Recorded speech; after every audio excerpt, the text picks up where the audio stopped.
Konklusi, berdasarkan penilaian atas fakta dan hukum sebagaimana diuraikan di atas, Mahkamah berkesimpulan: 1. Mahkamah berwenang mengadili permohonan akuo.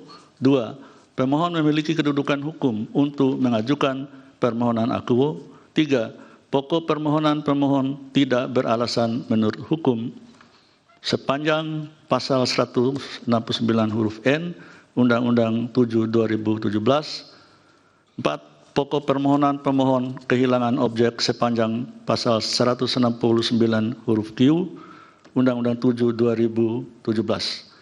Berdasarkan Undang-Undang Dasar Negara Republik Indonesia tahun 1945 dan seterusnya, amar putusan mengadili: 1. Menyatakan permohonan pemohon sepanjang pengujian norma pasal 169 huruf Q Undang-Undang 7 2017 tidak dapat diterima. 2. Menolak permohonan pemohon untuk selain dan selebihnya.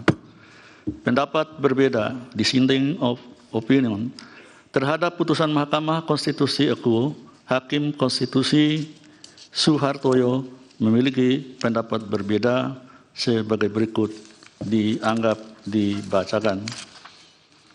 Demikian diputus dalam rapat permusyawaratan hakim oleh 8 hakim konstitusi, yaitu Anwar Usman selaku ketua merangkap anggota, Saldi Isra, M. Guntur Hamzah, Suhartoyo, Daniel Yusmik Pevoe, Arif Hidayat, Manahan MP Sitompul, dan Wahidudin Adams, masing-masing sebagai anggota pada hari Selasa tanggal 17 bulan Oktober tahun 2023, yang diucapkan dalam sidang pleno Mahkamah Konstitusi terbuka untuk umum pada hari Senin tanggal 23 bulan Oktober tahun 2023, selesai diucapkan pukul 12.05 WIB oleh 8 hakim konstitusi tanpa M. Guntur Hamzah, dengan dibantu oleh Mardian Wibowo sebagai panitera pengganti, dihadiri oleh para pemohon atau kuasanya, Dewan Perwakilan Rakyat atau yang mewakili, dan Presiden atau yang mewakili, serta para pihak terkait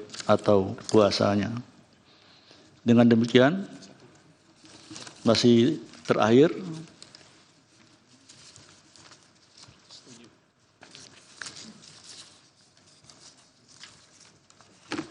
putusan nomor 107 garis miring PUU garis datar 21 garis miring 2023 demi keadilan berdasarkan ketuhanan yang Maha Esa.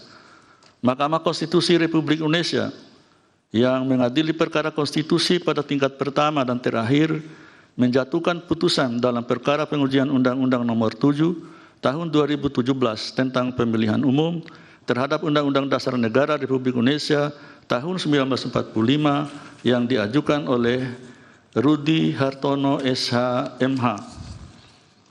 Selanjutnya disebut sebagai pemohon, membaca permohonan pemohon, mendengar keterangan pemohon, memeriksa bukti-bukti pemohon, duduk perkara dan seterusnya dianggap dibacakan.